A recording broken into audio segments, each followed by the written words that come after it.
And it's great to have you here, and thank you so much for joining us today. And I'm just having a few little issues here, but I think I just resolved it. I'm Janice Kaminer-Resnick, and on behalf of Jews United for Democracy and Justice and Community Advocates, Inc., welcome to tonight's America at a Crossroad virtual town hall program. It's hard to believe that spring is almost here. Some of you are still buried in snow, I know, and I hope that you're doing okay. You know that this weekend we'll move our clocks forward. And here's a fun little fact about daylight savings time. It's actually daylight saving time. Despite the time's origin as an energy saving strategy, research suggests that it might actually be hurting the cause. One 2008 study found that implementation of daily standard time boosted overall energy consumption by 1% because we're supposed to be outside during that extra time and not inside using our heat. So you might want to consider that and take a nice long walk in the late afternoon. Thanks to our leadership team, former Congressman Mel Levine, former Supervisor Zev Yaroslavsky, David Lair, Caroline Kelly, and Rabbi Ken Chazen, and a special welcome to Connie Rice and Commissioner Bill Bratton, and of course to Warren Olney, our moderator. We look forward to a discussion about race, crime, and police reform, a critical issue for the American people. We have an amazing lineup to share with you over the next several weeks. Next week on March 16th, we will hear from author and documentarian and the former producer of 60 Minutes, Chris Whipple, who's just released a book called The Fight of His Life, explores the first 2 years of the Biden White House. He will be in conversation with the always wonderful Pat Morrison. The following week on March 22nd, we will host Pulitzer Prize-winning New York Times conservative columnist Bret Stephens. Bret's columns are always insightful, complex, and often provocative. We will look forward to hearing his view on the Ukraine war and other front page issues as he converses with Warren Olney. Remember, we have closed captioning. We cannot control the sound, or I should say we've controlled it as best we can, but you can use closed captioning, and it's on from our end. We will put instructions in the chat in a moment as to how to access it from your end. Of course, as always, thank you for joining us. And now my colleague, David Lair, will make a couple of additional announcements. David? Thank you, Janice. Welcome all to America at a Crossroads. It's always a pleasure to be here with an engaged audience that spans the country and even a couple of oceans. We have very exciting guests who will be joining us in the month ahead, not all of whom are completely locked up, so I can't yet mention them all, but the ones that are secured are awfully impressive. Following up on those whom Janice just noted, we will host two individuals who offer unique insights into the Ukraine war, one from a journalist historian's perspective, and the second from a military expert's point of view. We'll learn what is happening and what it likely means. Anne Applebaum, one of our most popular mavens, will return to the program on Tuesday, not our usual Wednesday evening, March 28th. She's a brilliant Pulitzer Prize-winning author and journalist at The Atlantic. She combines the analytical chops of a historian with the smarts and savvy of a working journalist who's on the ground in the places she covers. She's particularly expert in Eastern Europe struggles, and she'll be interviewed by KCRW's Madeline Brand. After a 2-week Passover break, the holidays this year happen to fall on 2 Wednesdays. On April 19th, we'll again host the former chairman of the Joint Chiefs of Staff, Admiral Mike Mullen. Mike is a thoughtful and frank analyst of the threatening forces at work in the world and also knows the realities of war. He'll be in conversation with tonight's host, Warren Olney. We could have no better expert than those two to inform and enlighten us. Our guest and moderator tonight will be introduced by my friend and colleague on the Jews United board, a former LA County supervisor and LA City councilman, a pillar of courage and forthrightness in our politics since the 70s, Zev Yaroslavsky. Zev? Well, thank you very much, David and Janice and Mel and the whole team. It's an honor to introduce these two special guests that we have tonight, both of whom are friends and both of whom I've worked with for many years. Bill Bratton, who we welcome back here tonight, is known as a cop's cop. Bratton has had an unprecedented career in law enforcement, having headed the Boston Police Department in the 1980s and 2 tours of duty as the commissioner of the New York Police Department in the 1990s and again in the 2000s under 2 separate mayors. In between, he served as with great distinction as the chief of police of the Los Angeles Police Department, and at a particularly difficult time for Los Angeles, for the LAPD after the Rodney King beating and the Rampart Division scandals. Bill is is described as a centrist in law enforcement, which the New York Times said famously a very delicate challenge. So we're honored to have Bill Bratton back with us. He is presently the chair of the Secretary of Homeland Security's Advisory Council. And last year he published The Profession. The name of his book is The Profession, a memoir of policing in America. If you haven't read it, if you're interested in the subject, it's a must read. Connie Rice, a friend who knows me not only as Zev, but also as the defendant. She has sued me many times. Connie is a nationally recognized civil rights attorney, author, and former member of the President's Task Force on the 21st Century Policing. She has both sued and advised major city police departments and worked closely with former LAPD chiefs Bill Bratton and Charlie Beck in an effort to reform the LAPD. She is also the author of a great book called Power Concedes Nothing, which I highly recommend, and she has been a frequent speaker to my classes here at UCLA. Tonight's moderator and interlocutor is the great Warren Olney, a legend in broadcast journalism, won more than 40 awards for his in-depth and incisive reporting and commentary. And he's no stranger to our audiences. So with that, I will turn it over to you, Warren Olney. Zev, thank you so very much for giving me that kind of introduction. I appreciate it. And Bill Bratton and Connie Rice, it's great to talk with you. It's a privilege for me to do this. You were on this program on America at a Crossroads 3 years ago, and the interlocutor at that time was our good mutual friend, Pat Morrison. I'm very privileged to be able to do that this time around myself. So thanks very much for being with us. I also just want to welcome our audience and remind you that you can ask questions a little later in the program. I will voice them. They will be sent, or you can send them to David Lehrer, and he will send them to me on my cell phone, and I will ask them a little bit later on in the program. So, Bill and Connie, you both said 3 years ago that policing in America had reached a crisis point. And I think we can call this a sort of progress report, if you will. So let's look at what is happening today, the major development of the day in this area, which is a release by the Justice Department of the United States of a 90-page report, pattern and practice report about the Louisville Police Department, based on the killing of Breonna Taylor by the police. Also in 2020, they were in the wrong apartment and managed to shoot a young woman to death. Enormous amount of publicity was, of course, attendant to that. The report today says that the police in Louisville were guilty of systemic, unlawful, unconstitutional policing, including no-knock warrants, unlawful stops, excessive violence, and other abuses, especially against Black people and others who are vulnerable. They said that failures of leadership and accountability have allowed unlawful conduct to continue unchecked. Even when city and police leaders announced solutions, they failed to follow through. So let me ask you both, is this progress? Bill Bratton, you first. Well, listening to that commentary, it reminds me very much of a similar commentary about the Los Angeles Police Department. In the late 90s, going into the consent decree, the largest consent decree in the history of the country, still the largest ever. And that was 2000, 2001, 22 years ago. So the issues that were highlighted in that report are now being highlighted again in Louisville, will soon be highlighted probably in a similar report coming out of Memphis. So many of the same issues remain.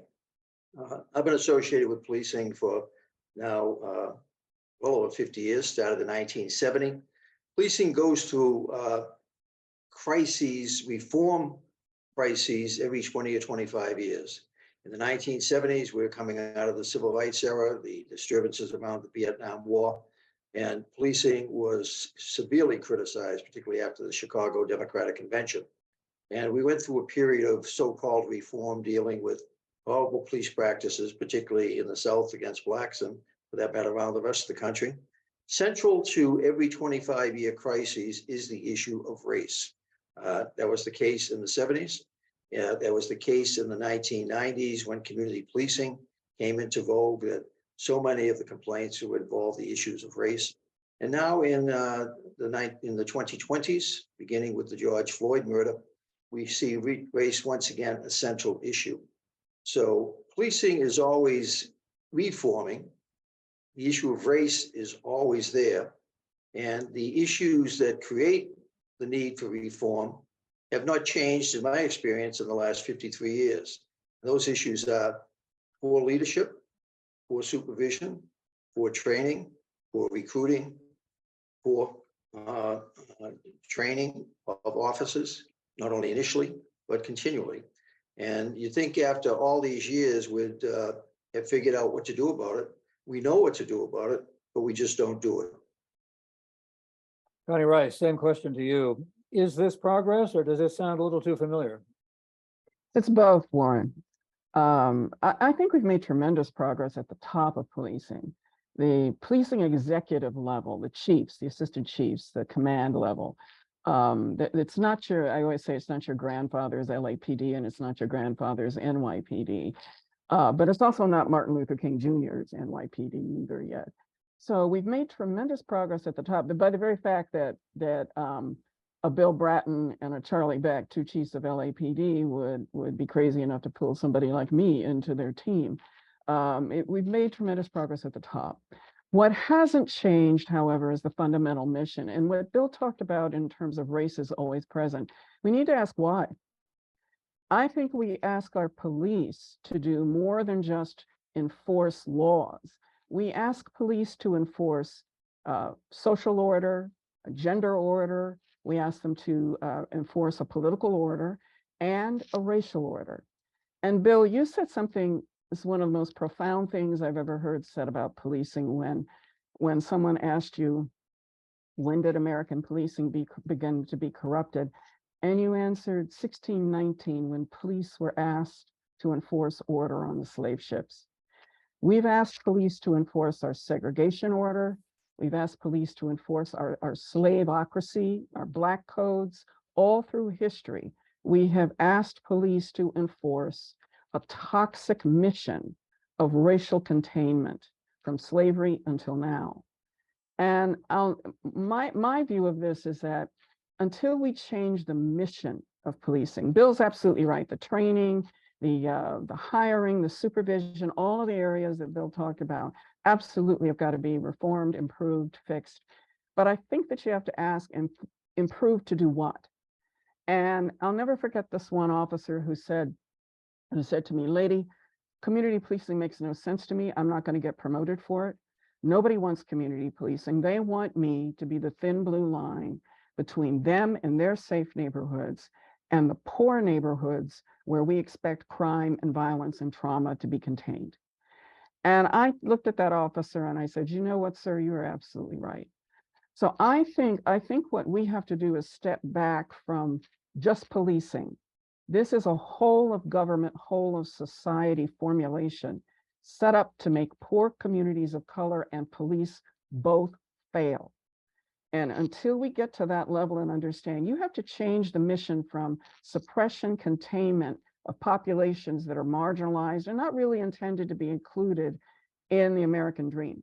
That's what we do to people. You put them in ghettos, you put them in barrios, you put them in, I mean, that's what we do, or you put them in bantustans, or reservations.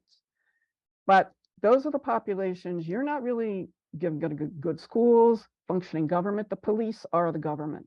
And in those hot zones where we've allowed gangs and trauma and dysfunction to flourish, we send police in to contain and suppress it. And then we wonder why we get the videos and everything. That doesn't excuse the racism, doesn't excuse the pattern and practice that was found in Louisville. It doesn't excuse the pathological violence of gangs and the misconduct in communities. I'm not excusing any of that. But what I am saying is that there are tectonic plate drivers of this dysfunction, and we all own a piece of it. If you both refer back to 1619, consider this. This is a comment from the Washington Post. Responses to this could take years, and similar federal efforts have produced mixed results in the past 30 years and cost millions of dollars locally. In Seattle, in Baltimore, in Detroit, and New Orleans, You mentioned, of course, Los Angeles as well. So you both have worked for so long at what is essentially the same thing over and over and over. And that Bill Bratton, you said it was kind of a cyclical process that we're talking about here. So what's the point? And is there some new way of coping with this that we need to find? Actually, Warren, that's a great question. That is a phrase I very frequently use. Everything old is new again, in the sense of these recurring crises that the only thing new about them is the fact that the names of the players have changed. Connie refers to 1619, the arrival of the first slave in America, as in terms of when policing of blacks began. Actually, modern policing, as we would think about it in the police profession, began in 1829 in metropolitan London. Sir Robert Peel, the creating of the Metropolitan Police, and his 9 principles of policing. There's no denying what Connie's talking about, that a major role of law enforcement, or what passed for law enforcement from 1600 to up to 1829, oftentimes involved, particularly in the South, but throughout the country, because slavery existed throughout the country, was dealing with the issue of control of slaves, escaped slaves, etc. But policing, in the sense of, as we think of it, an organized group policing a city or a county, really did not take root in our country till the 1800s in a significant way, and simultaneous with what was being developed in England.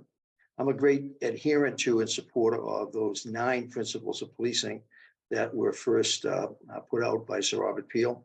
If your audience takes the time to Google it, I think they'll find those 9 principles more applicable today than they were back in 1829. The first one is that the basic mission for which the police exist is to control disorder and crime. The basic mission, but it's how we do it that ends up getting us in so much trouble. And Connie's point is that over the years, the responsibilities that have been thrust upon police have extended dramatically as society has failed dramatically to deal with what are the issues that are so much in the front pages of every paper in America today: homelessness, emotionally disturbed, the narcotics problem. All 3 issues have expanded dramatically in the last 50 years, and police are still struggling with the failure of society to deal with them successfully. So we become basically the sanitation, trying to clean up the mess that society has created. And that's where the challenge comes in that Connie frequently talks about, that in terms of some of the successes in LA. We both use the term community policing. For your audience, let me give a thumbnail description of that, because it is effectively the way to go. Community policing is basically, it's partnership between police, community, between the many entities that work with police and community. It's about the idea of focusing on problems, the prioritization of those problems, and effectively it's on the idea of tackling them in a way that we end up succeeding in dealing with them, but that we prevent them from coming back. Partnership, problem solving, focused on prevention. And it's a term widely used in the 1990s, and it's something I've practiced in both LA and New York with, I think, great success. Reduced crime and disorder in New York. It was the ethos that we used in Los Angeles to deal with the consent decree. And I might point out that Connie, when I first met her, reminded me that she had sued all of my predecessors and would probably soon be suing me. And Connie, I don't know if you ever ended up suing myself or Charlie Beck. That I think I might have missed that opportunity with you. That at least I don't recall ever being sued by you. No, could still happen, but no, not yet. Not yet. You're gonna have to go back to ancient history to have that happen. I can't do it anymore. It's a young girl's game. Connie, Bill, I want to ask you, Connie, a question before you comment on what Bill just said, because the Los Angeles Police Protected League is now asking, as are other departments around the country, as I understand it, that they not have to deal with the kinds of things that Bill Bratton was talking about earlier, the homelessness, the mental illness, the drug abuse, and so on, that other people ought to be able to do that. But what I'm wondering is, and you deal with the police officers a lot yourself, I know that they feel that way and that they'd like to get rid of those responsibilities, but how can you have that, get rid of those, and still have community policing? if the only things that the LAPD or any other department is going to be enforcing are violations of the kind that require weapons? And isn't that an invitation to more militarization of the police if you go in that direction? Well, we paramilitarized the police in the 60s when we rejected the Kerner Commission, which said, if you want to stop the race riots, the police triggered race riots that we suffered summer after summer after summer in from 64 through almost 70. You're going to have to do three big things to reverse the impact of having had almost 300 years of containment suppression of African Americans. Number one, you had to end the structural exclusion of African Americans from the economic system. Number two, you had to do an incredible level of Marshall Plan level investment in inner city communities, which were completely, they were deprivation zones of despair, and our hot zones, they still are. And the third thing you had to do was reverse the vicious Southern sheriff policing of African Americans that Bill referred to earlier. And that is also, there's a variation of that in the Northern and Midwest police departments too.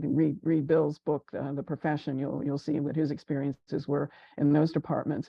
So the Kerner Commission gave us this framework to actually reverse our entrenched anti-Black racism in all of our institutions. And the country said no. We wanted to move to instead of mass investment, we moved to a mass incarceration strategy.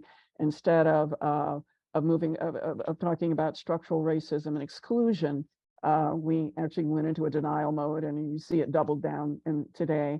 So we moved away from that. We paramilitarized police and even gave them weapons of war, battering rams and bayonets and who knows what else.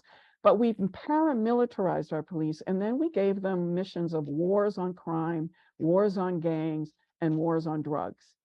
And we gave them a warrior mission, and we said, you go into these areas where this stuff is proliferating and it's bleeding out into nice neighborhoods. You go to those bad neighborhoods and you make sure that stuff doesn't, that you get some order. You're the thin blue line between chaos and us. And that is the formulation. My neighborhood is absolutely safe. We get concierge safety. Most middle-class communities get rapid radio call response, and most officers, they'll ask you, well, when am I supposed to be developing trust and meeting with community? I can't do community policing. I've got to respond to one call, and they time me on how quickly I respond to it, and they get promoted based on rapid radio call response. And then for the specialized units, and officers who are assigned to do the wars on drugs, gangs, and crime in inner city areas, they get rewarded for numbers of arrests, not quality of arrests, but numbers of arrests, numbers of people they put in the gang database. So you have these productivity, these sort of perverse incentives that almost undo any kind of trust that you could create between police and poor residents. I don't think we have a problem with the policing that we have in most neighborhoods. We have great officers. They're very respectful. We have no problem with them, but I live in a very wealthy neighborhood. But if you go down to Watts or you go to East LA and you see the officers are traumatized, the community members are traumatized, and nothing works. So I think we've got to talk about, and Bill, you and I fight about Sir Robert Peel all the time. I love Sir Robert Peel. I think the principles are aspirational, but American policing, I believe, is structured around the old formula of containment suppression. And there's no room for what bobbies in London do here, because we don't set police up in a safe way to engage with communities that many of the officers are afraid of. I never forget this officer who said, "Miss Rice, can I ask you something?" And this, Bill, you sent me to interview about 800 officers. You wanted me out of your office, so you gave me this report to do. And Charlie and I interviewed about 800 officers. We spent about 18 months doing it. And one officer said, Miss Rice, I'm scared of Black people. I didn't grow up around Black people. I work in South Bureau, which is where Watts is. It used to be predominantly African-American, but it's poor and of color. And he said, I start my watch every day terrified and in dread. Can you help me? And I don't think we equip our officers. I don't think we back them to do the kind of policing we say we want them to do. But as soon as crime goes up, we say, go get tough on crime, go do suppression. So I think we have a hypocrisy and an inconsistency problem at the political level and the societal level, because we're giving mixed messages to our cops and we're not supporting them in a way to deliver humane, problem-solving, ethical safety, not shock and awe enforcement, but the kind of policing that Bill Bratton modeled and advocates for and does when he's chief. Bill, I'm sorry to say you and Charlie are exceptions. You, Charlie, Chuck, I can name the transformative chiefs on two hands. And so I think we need to, what I'm suggesting is we need to reframe this issue, because the reason we keep doing the same thing over and over again is that we're accepting the parameters. And I think the parameters are toxic for both cops and poor people and the mentally ill and everybody else who gets caught up in these consent decrees. Louisville is a prime example. It is the racist, they even had the racial slurs. Remember the Christopher Commission out in LA? Well, this is like that for Louisville. The police were using racial epithets. The open anti-Black racism is open and out because there are no constraints, and that's what's been licensed. So when you have a chief like Bill, that doesn't happen. But there's we don't have those kinds of chiefs everywhere. So I really think we have to step back and ask, where did we go wrong? Why do we keep coming back to this? I think it's because the police are doing what we ask them to do with these poor, deprived, violent, traumatized communities that we have never, ever given the basis for thriving and viability. And until we face that fact, as Chief Charlie Beck, who followed you, Bill, he said, until the United States recognizes that it creates and maintains ghettos and barrios and sends cops in to contain and suppress what ghettos and barrios inevitably produce, which is violence and trauma, we are never going to figure this problem out. I'm paraphrasing, but it's very close to what he said. So Bill Bratton, what about community policing? Well, let me follow up. Yeah. Segue from what Connie just described. Sure. Role of police. That for most of the 18th, 19th, and for that matter, 20th century, the basic mission was what Sir Robert Peel described: to control crime and disorder. Problem beginning in the 1970s in the US, we stopped dealing with disorder and focused on crime alone. And that's where we started getting jammed up in terms of leaving the streets to deteriorate and social disorder take over. And we did a terrible job of trying to deal with crime. And a lot of that involved us in very negative ways with the Black community, where so much of the crime, unfortunately, was occurring.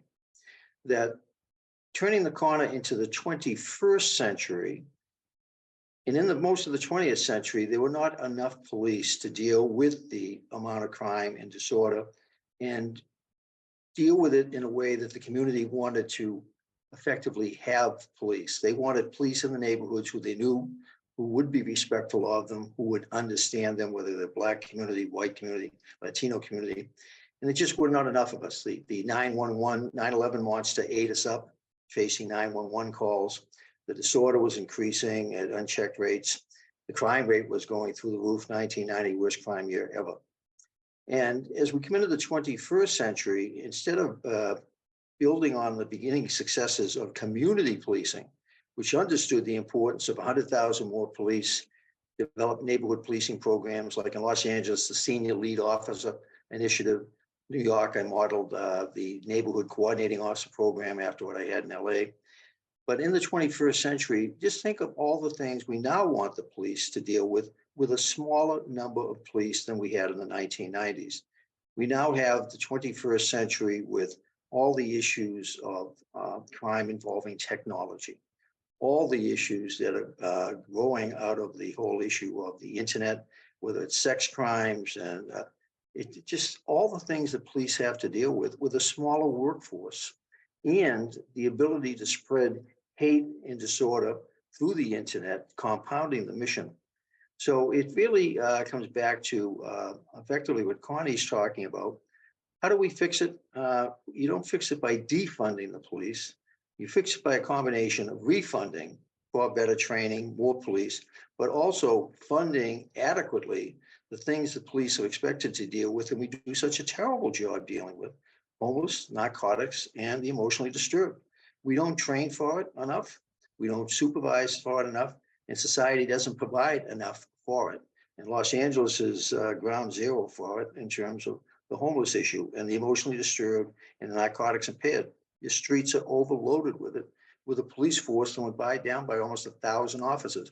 You have almost 1,000 fewer police officers now than I had back in 2009 to deal with a much larger set of issues and problems. So we can fix this, but we have to spend money to fix it. And it's also going to take political leadership, which is absent on both the left and the right at the moment. Nobody is leading the charge successfully on dealing with the issue of what we're talking about tonight, police and criminal justice reform. Nobody is doing a good job politically. In fact, I say that the current crime and disorder crisis in America was created politically. It wasn't created by the coronavirus. It was created politically by bad leadership on both the left and the right. So Connie, what are the chances, do you think, of there being support for an increase in the number of police? Everything that I read of late in Los Angeles particularly, but I think it's true in other parts of the country as well, is that people have seen enough police. They don't want any more. They talk about defunding the police means, maybe it means retraining. It doesn't mean getting rid of order, as I understand it. That's probably a misnomer and an inappropriate way of attacking the idea that we want the police to do less repression and back away. How do you do that and have more police at the same time? I don't know that it's a question of more police. I think that I talk about refunding the community. I talk about the investment in the community. And when you go to, I think you can have police, but also other government workers, because I think there's enough money already in the public sector to deal with the safety problem, the disorder problem, the crime problem. But you're going to have government organized to deliver a different kind of service, and police given a different mission, and the community given a different set of responsibilities. I'm talking about a whole of government strategy. And you ask what works? Well, we know what works. What do I mean by what works? I mean reducing crime with fewer arrests, actually producing safety, because crime reduction and law enforcement are not safety. They can be strategies to achieve safety in certain circumstances, and they are definitely absolutely required in certain emergencies. But safety is not enforcement. And the officers that we work with have gone beyond community policing to what we call partnership policing. And Bill, I call you the godfather. You say you're the grandfather of this, but we created this, and you can also see it in Omaha. Omaha's whole of government, whole of community, wraparound safety strategy is almost as successful as what we've done with what we call community safety partnership here in LA.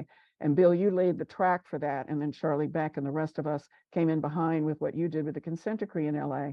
And we actually carved out a place to try something different for both the cops and poor residents of color and the mentally ill. And we said, okay, government, we're stuck on stupid. What are you guys doing? And we've got something, how many billions in the county government, Zeb? I mean, but they're in these deep silos. There's no cross-sector coordination. There's no strategy of wraparound safety where it's everybody gets in the boat and rows. They develop a safety strategy for that community. You remove the violence vectors, you deal with the gangs. We had the gangs in control of libraries, pools, gyms, parks. Nobody could do anything in these hot zone areas. The gangs ran everything. We had to go in with professionally trained gang interventionists. We created a gang intervention academy. We put about $30 million, the city did, into the infrastructure so that we could create the machinery that creates a safety plan. And the police are trained, instead of to do shock and awe, search and destroy, which are their terms for the kind of warrior policing, they were given a 180-degree different mission, which was help this community garner the resources, problem solve, carry out the safety plan. Guess what? When you do a wraparound safety with police who are trained to partner with local leaders, I'm talking about priests, preachers, all the religious organizations, the school, the principals of the schools are at the table. You have the housing project, residents people, the housing authority people, you have all of probation, mental health. It's a whole of government, all hands on deck, everybody carrying out the same plan. We got rid, that's how we actually got rid of a youth homicide epidemic, because the World Health Organization actually documented. We ended up increasing safety, increasing trust between poor residents in housing projects and police. The number of stop and frisk plummeted. The number of arrests plummeted. We had no homicides in Jordan Downs housing project for 3 years. Bill, you know what that means. No homicides in Jordan Downs is like, that's like, you know, going to the brothels in Nevada and finding no sex acts for 3 years. I mean, it was unbelievable. That's where the gangs set up. We used to do body counts. I remember you had to do a press conference where you said, I don't know what the hell's going on in this city, but we just had 9 bodies drop in South LA. This is not, you said, this is not Mogadishu. This is the United States and I'm not having it. And you were on a warpath after that. I just remember that press conference clearly. But this wraparound whole of government, everybody is responsible for taking care. So the police are not handed everything from homelessness to drug addiction to gangs. You can't arrest your way out of gangs. You have to give the kids something else to aspire to. You have to, it makes the schools, you have to get the schools operating. So what I mean by whole of government, whole of community with a safety mission, that works, and we documented it. Zev, your public affairs, your School of Public Affairs, the Luskin, they evaluated this strategy called Community Safety Partnership and found that even during the pandemic, remember the homicide rates shot up during the pandemic? The only place in the United States where we had double-digit declines in the homicide rate and violent crime was in the CSP sites, the Community Safety Partnership sites in LA. That's the only place in the country. So we know how to do this. Now, it means... let me, if you don't mind, let me interrupt us for a moment and go back to Bill Bratton. And Bill, let me ask you, are there places other than Los Angeles, other than what Connie Rice is talking about, where community policing of the type that you want to see is actually working? Yes, that it might seem to the audience that we've been talking a lot about doom and gloom. What Connie has just been talking about is the opposite of that doom and gloom. Yeah. I'm an optimist, always have been, came to LA at a time when nobody thought you could do anything about crime, came back to New York in '94, same thing. We did a lot about it through leadership, through better training, et cetera, through partnerships. There's an expression that I use very frequently that those who don't know their history are doomed to repeat it. And knowing your history, knowing what worked, what didn't work, and applying it to the current situation so that we don't have to reinvent the wheel. There are throughout the country many, many successful initiatives, organizations like the Police Executive Research Forum, the major city chiefs, major sheriff's organizations, constantly gathering in forums to learn from each other. What's working? What didn't work? How do we make it work? And LA, interestingly enough, I took so many of the practices from LA to the NYPD in 2014. The Senior Lead Officer Program, the use of force investigations, the bicycle units. Why? Because LA had effectively perfected models that were working. And what was the result in New York from 2014 to 2018? Overall crime continued to go down, but what also went down? Stop, question, and frisk, the numbers of arrests, the numbers of summonses. Why? Because behavior changed. The police did not have to correct behavior as much as they had in the past. And one of the things we were able to do is put more officers into neighborhood policing. Every sector in New York City now has 2 officers who are effectively the beat officers, who do spend all their time networking with the community. So this is not mission impossible. This is mission possible. But it is really the idea of leadership. It is the idea of something that unfortunately is missing at the moment in our country, the idea of collaboration.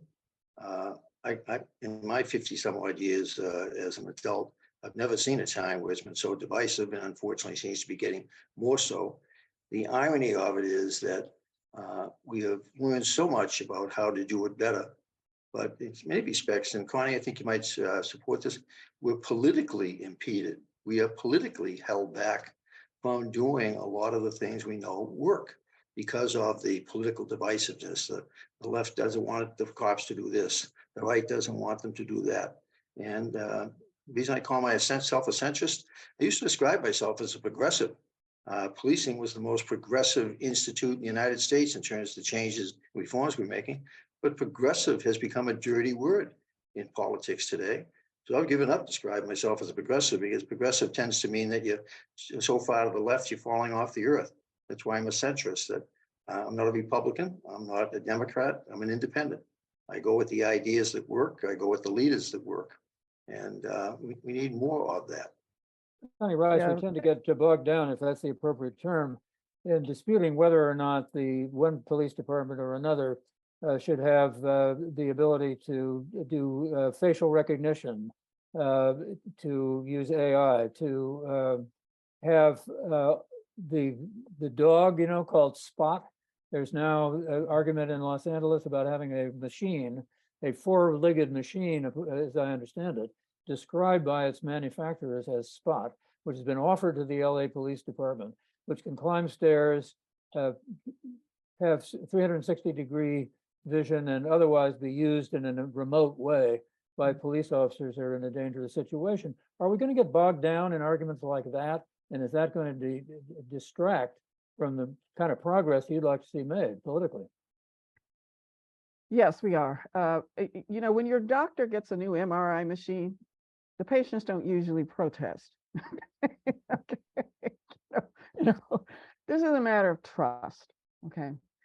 But there are a lot of people who are not trustful of the police who don't want them to have all of those things. Well, that's what I'm saying is that Yeah. the reason we're going to argue about this is because we don't think that the police can be trusted with instruments like this. We don't think the government by itself can be trusted with instruments like this.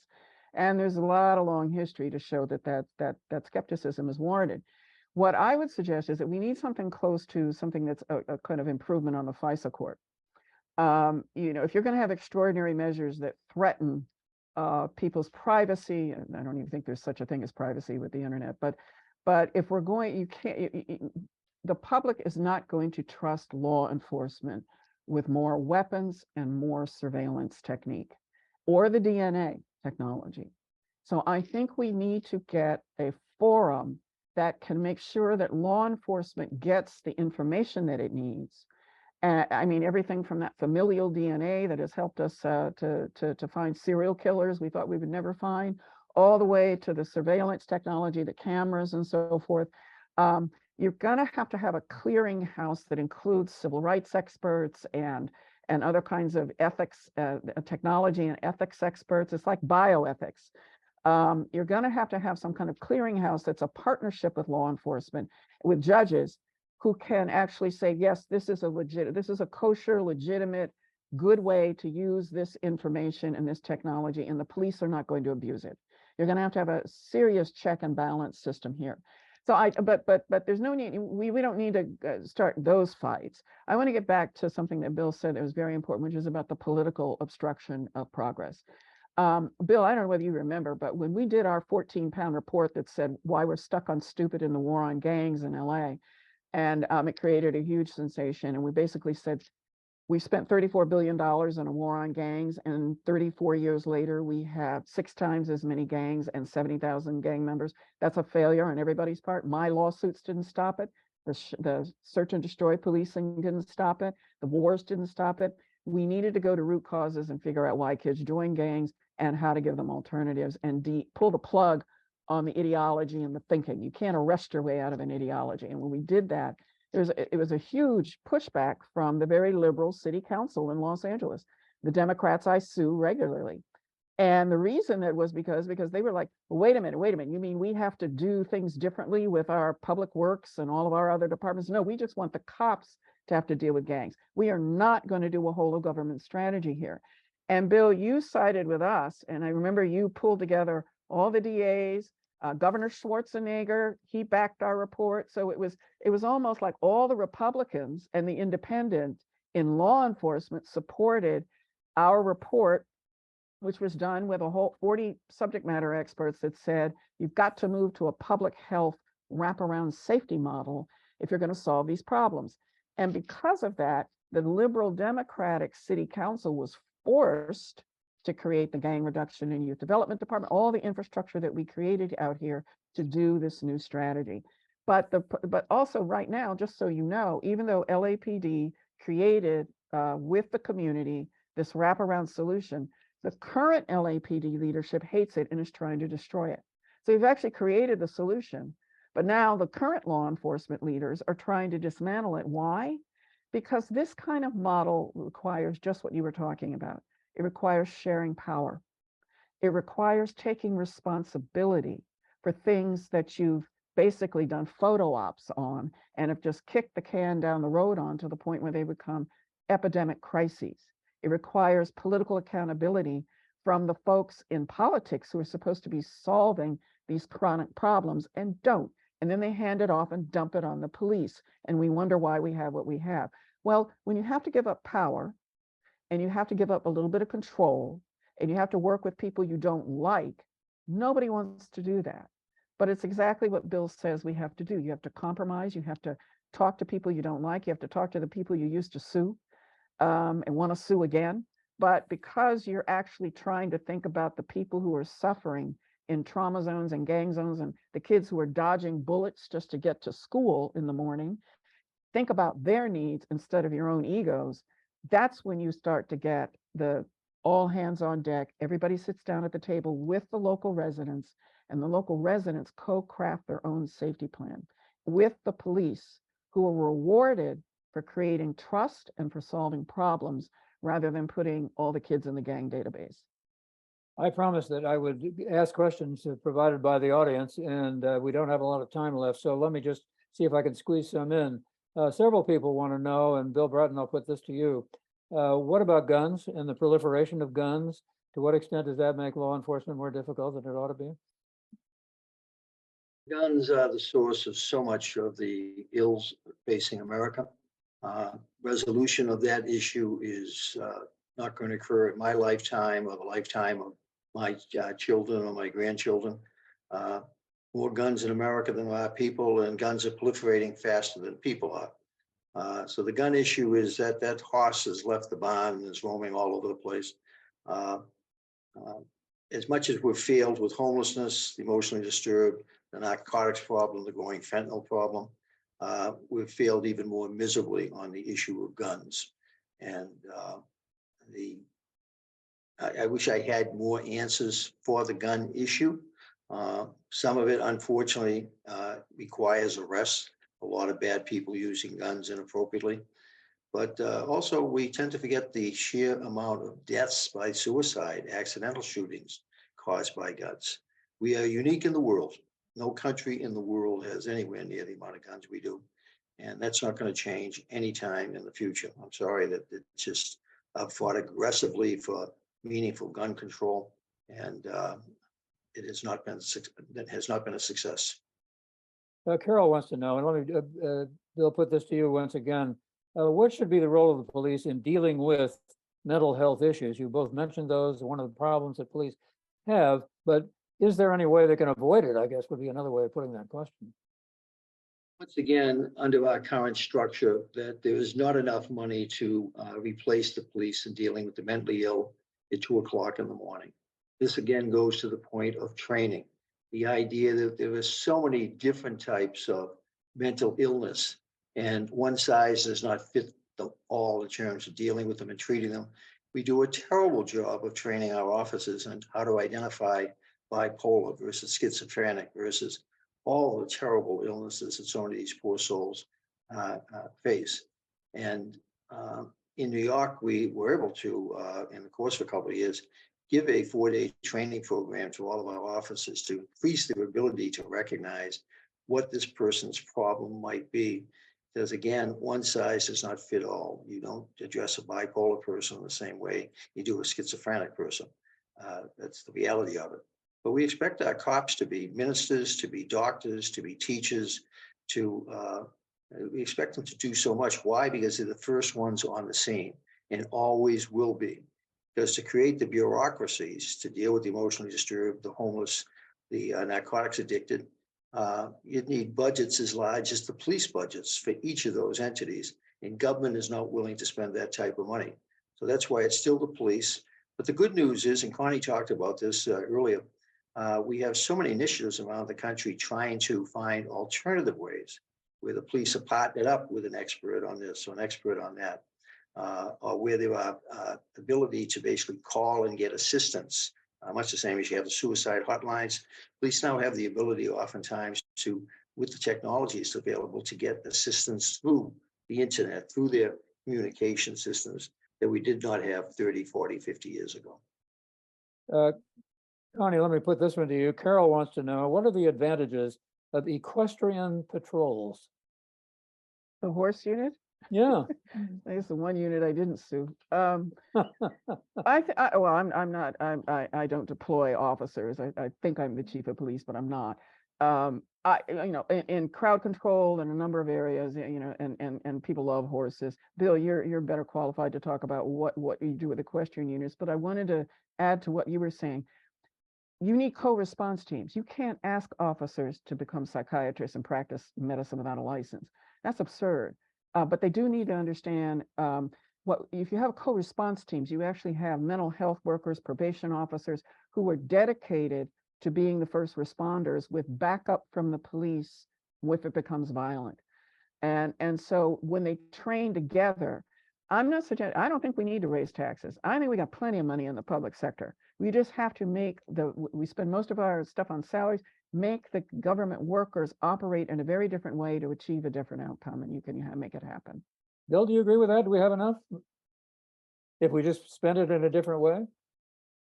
No, I would argue you need more because clearly the training I'm talking about in a understaffed department like LA with its 9,000 officers, it should have 18,000. When you take an officer and send them off to school, that officer is oftentimes not replaced on the street. And so your local politicians start going out of their minds that the cops are sitting in a classroom instead of sitting in a squad car in their area. And so the training I'm talking about, we spent hundreds of millions of dollars of it during my time in the NYPD for the only time in my police career in the last 3 years as police commissioner in New York. I effectively had unlimited funds to train my officers. Why? Because a cop I'd take off the street to go to school, I could replace on overtime. So there was no shortage of cops on the street to deal with the issues on the street. Meanwhile, they were getting much needed education on dealing with emotionally disturbed, on de-escalation tactics, on all of the things that police need continuing education. You can't educate a cop for 6 months at the beginning of a career and then not train them for the next 20 years, which is the practice in most American police departments. It's like going to a doctor who finally got his degree, and then he never basically reads any of his medical journals for the next 20 years. Well, that's American policing. Connie, we have Linda asking, is there or ought there to be a national organization that puts together standards and sets the limitations for the way that the police ought to be trained, ought to behave on the streets, and ought to be governed? I think that the national standards idea is limited to the universal, for example, constitutional policing standards. But you've got 18,000 police departments, and does that even include the sheriff's, Bill? I don't even know. But there are different kinds of policing. The policing that's done in northern rural Oregon and versus suburban, exurban, urban core, and then just sort of inner rural America. They're all very different kinds of communities that require locally informed and locally tailored safety strategies for those communities. So I wouldn't want to there's no one size fits all, but there could be national standards for use of force, and especially for data collection. National requirements that police departments across the country report data.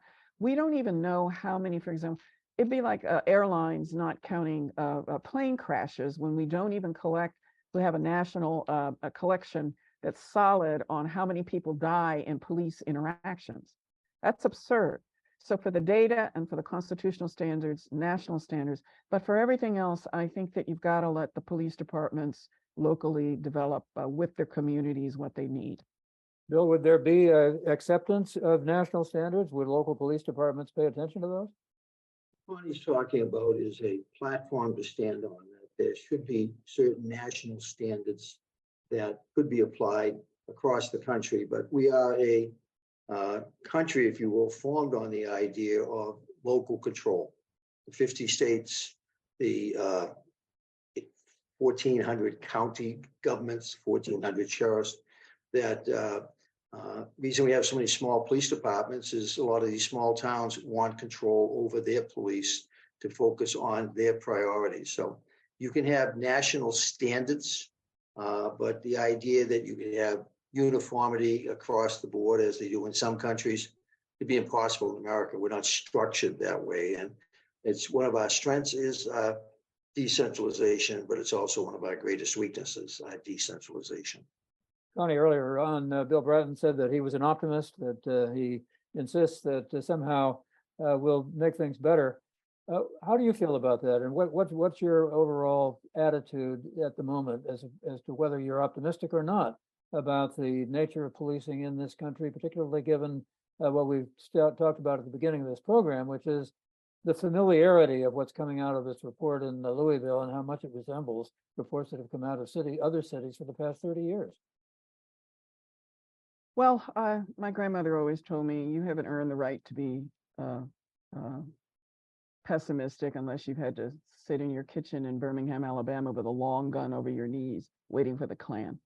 So I don't indulge despair or pessimism, but I have to say that in policing, we know what to do. I'm very optimistic, but the problem is if the democracy doesn't survive, none of what we're talking about matters. And we're now entering a phase where we're fighting between democracy and autocracy. And we've seen incredible radicalization inside of the policing arena. I think it was ADL's report that showed that we had dozens of active police officers on the Hill participating in a homicidal insurrection designed to disrupt the peaceful transfer of power. And you had sheriffs, you had firefighters, you had paramedics, you had a number of safety and peace officers, and then you had ex-military, Oath Keepers and Proud Boys. And we have Proud Boy firefighters in Los Angeles I'm investigating. So, you know, it's this is a perilous time in our democracy, and everything that Bill has worked for all of his life, everything Warren, you've been on this journey with us for 30 years, just here in LA, but it's been across the country, trying to forge a productive safety strategy so that it isn't just communities like mine that are safe, but actually poor kids of color in inner cities and poor white children who are trapped in methamphetamine economies. They actually enjoy safety and lose the trauma that we impose on their communities by the way we don't fund what they need to be viable. And so I'm more worried about the larger picture right now. And if the democracy survives, Bill and I may not be on the scene anymore, but the track has been laid for productive policing that even poor Black people want. Bill, you're nodding your head. That's been the result of a number of years of Bill's work and other people's work too. We're running tight. And Bill, I saw you nodding your head and interested in you if you want to wrap it up. Well, basically, the Civil War did not end in 1865. We're seeing it resurrected, and Connie's reflecting is that fear. And a lot of what we're seeing is around the issue of race on the right, on the left. We are in very troubling times relative to our democracy. I think the issues involving policing are going to be easier to resolve than the larger issues of whether we remain a democracy or, as some would have it, move us more toward an autocracy. And I fear the same thing, Connie. I'm very worried about the next election where Mr. Trump is talking about retribution, where he'll spend 4 years basically settling old scores instead of moving the country forward. He'll be taking us back. We're in for some extraordinary turbulence in the next couple of years, and then it'll be all resolved come November of 2024 as to may not be resolved, because if the former president loses again, I think what we saw on January 6th will just be a prelude to what he will try to inspire before the next swearing in of the next president.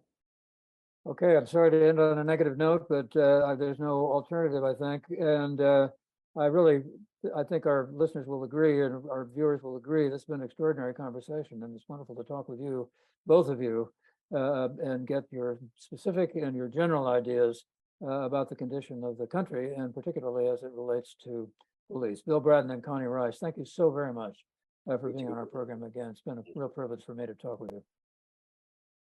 And next week, it's going to be Chris Whipple. He's the author of Fight of His Life, which is about the Biden White House.